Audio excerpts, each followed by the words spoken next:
হাল ফিরছে না 208 বিকল্প জাতীয় সড়কের, ফলে সমস্যায় যান চালকরা। দীর্ঘ লাইনে দাঁড়িয়ে থাকতে হচ্ছে দূরপাল্লার লরি চালকদের। ঘটনা ফটিকটায়ের রাধানগর আসাম রাইফেলস ক্যাম্প সংলগ্ন এলাকায়। জানা গেছে সেখানে জাতীয় সড়কের হাল খুবই খারাপ, যানবাহন আটকে যাচ্ছে রাস্তার মাঝে। মঙ্গলবার রাতেও একই ঘটনা ঘটে, মাঝ রাস্তায় গাড়ি আটকে যায়, ফলে দুই দিকে প্রচুর পণ্যবাহী লরি আটকে পড়ে। বর্তমানে 40 থেকে 50টি লরি এখনো দাঁড়িয়ে রয়েছে এলাকাতে। যান চালকদের তরফে দাবি উঠেছে দ্রুত রাস্তা সমস্যা সুরাহার।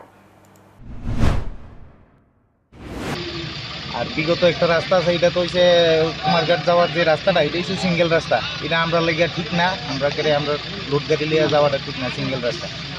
তো এদিকে গেলে আবার আমরা অসুবিধা হয়, ফাইন হয়। তো আমরা এই বিগত এই রাস্তা ছাড়া আর কোনো উপায় নেই। তো এইদিকে দেখেন অবস্থা, এইদিকে হয়েছে। আর একটা এইদিকে একটা গ্রামের রাস্তা আছে, ওইটার লেগে এইটা পর্যন্ত অনেক বন্ধ করতে লাগছে।